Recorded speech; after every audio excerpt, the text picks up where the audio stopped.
The glass shattered against the hardwood floor. A crystalline scream that sliced through the silence of our penthouse.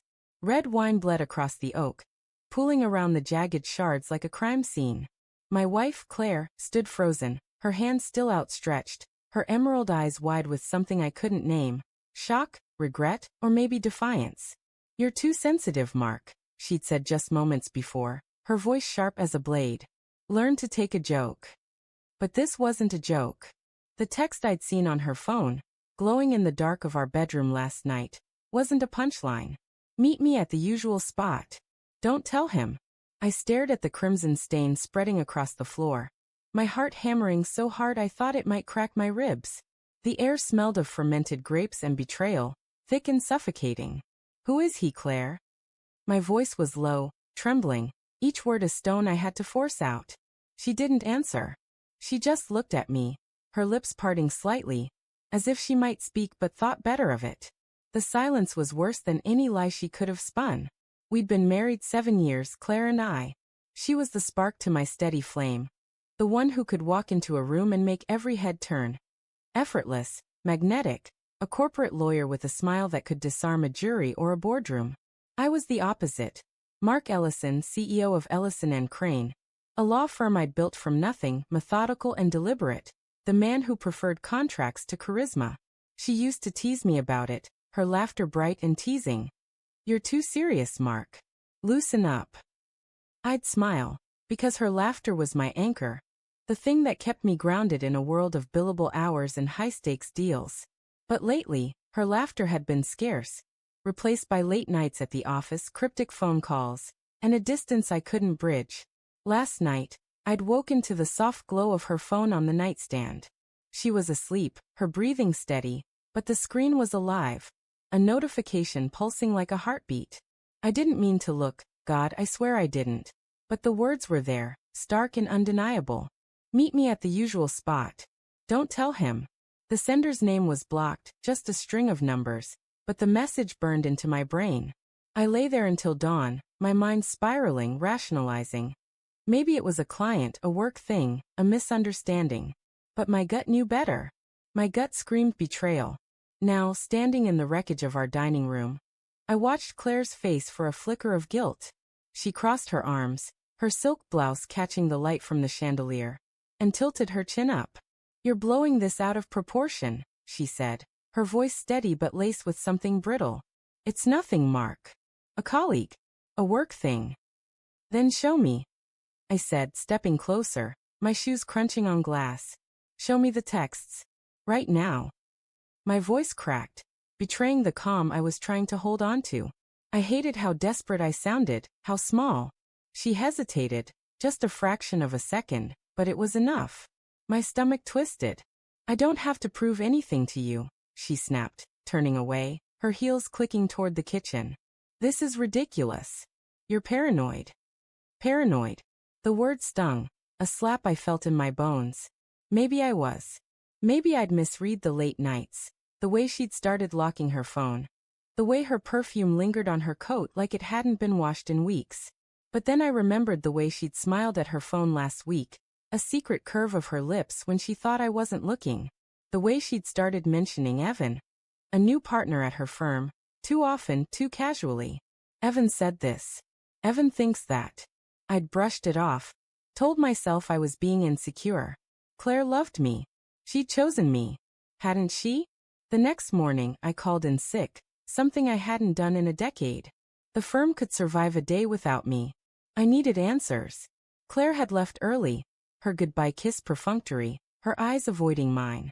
I sat at our kitchen island, the granite cold under my palms, and opened my laptop.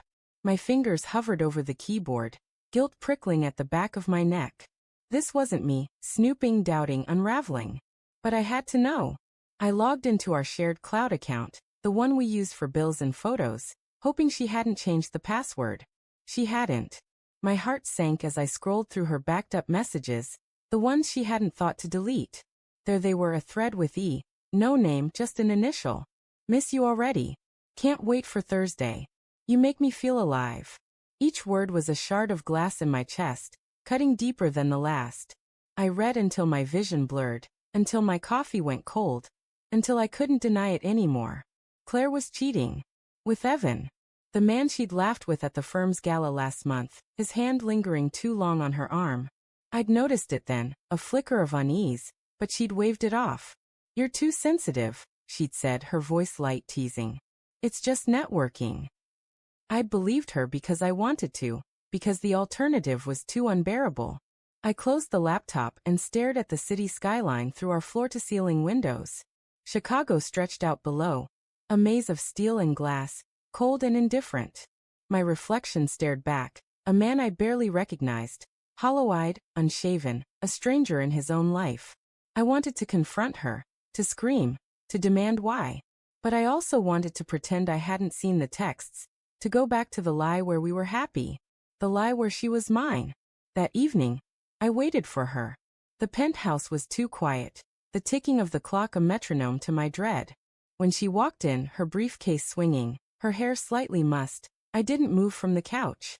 She froze when she saw me, her smile faltering. "You're home early," she said, her tone too bright, like she was trying to outrun the tension in the air. "Sit down, Claire," I said, my voice calm, deadly calm. She hesitated, then perched on the edge of the armchair, her fingers twisting in her lap.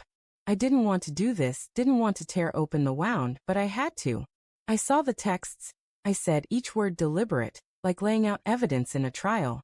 "With Evan." Her face went pale, her lips parting, but no sound came out. For a moment, I thought she'd deny it, spin another lie, but then her shoulders slumped, and she buried her face in her hands. "Mark," she whispered, her voice breaking. "I didn't mean for it to happen." The confession hit like a physical blow, stealing my breath. I wanted to yell, to throw something, to make her feel the pain tearing through me. But I just sat there, numb, as she started to cry. "It was a mistake," she said, her words muffled. "I was lonely. You're always working, always at the firm. Evan, he was there. He listened." I laughed, the bitter, hollow sound. Listened? That's what this is about. I wasn't listening enough. My voice rose, shaking with rage and hurt.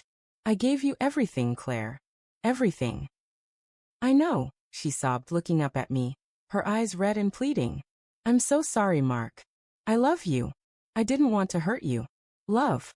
The word felt like a mockery now, a cheap imitation of what I'd thought we had. I stood, pacing the room, my hands clenched into fists. I wanted to believe her, to forgive her, to fix this.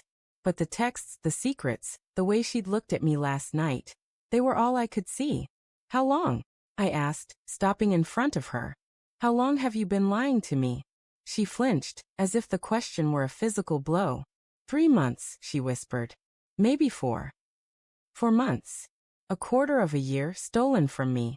I thought of the nights I'd stayed late at the firm, trusting her, believing in us. I thought of the mornings we'd woken up together, her smile a lie. I felt sick, like the ground was crumbling beneath me. The next week was a blur of silence and avoidance. Claire moved into the guest room, her things neatly packed, as if she could compartmentalize her betrayal. I threw myself into work, but every contract, every meeting, was haunted by her voice. "You're too sensitive." I started noticing things I hadn't before. How Evan's name came up in firm emails. How Claire's assistant avoided my eyes. How the other partners seemed to know something I didn't.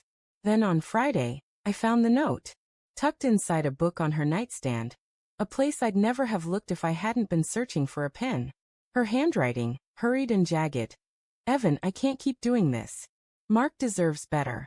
But I can't let you go." I stood there, the note trembling in my hand, as the final piece fell into place. She wasn't just cheating, she was in love with him. The realization was a knife, twisting deeper than I thought possible. But it wasn't the worst part.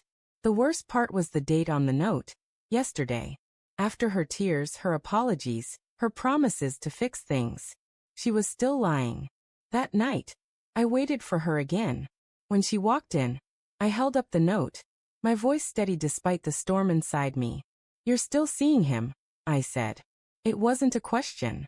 Her eyes widened, then filled with tears. "Mark, please." "No." I cut her off, my voice cold. "You don't get to beg. You don't get to cry. You made your choice. I stepped closer, the note crumpling in my fist. Get out. She stared at me, her mouth open, as if she couldn't believe I meant it. Then slowly she nodded, her face crumpling. I never wanted this, she whispered, grabbing her coat and walking to the door. The click of it closing behind her echoed in the empty penthouse, louder than the glass shattering days before. I sank onto the couch, the note still in my hand, and stared at the skyline. The city glittered, indifferent, as my world fell apart. I'd loved her with everything I had, and she'd thrown it away for a man who listened.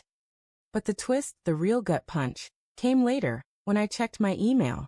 A message from Evan, sent an hour ago, forwarded to me by mistake. Claire, I'm done. I can't keep lying to my wife. We're over. She'd lost us both. And somehow, that hurt more than anything else.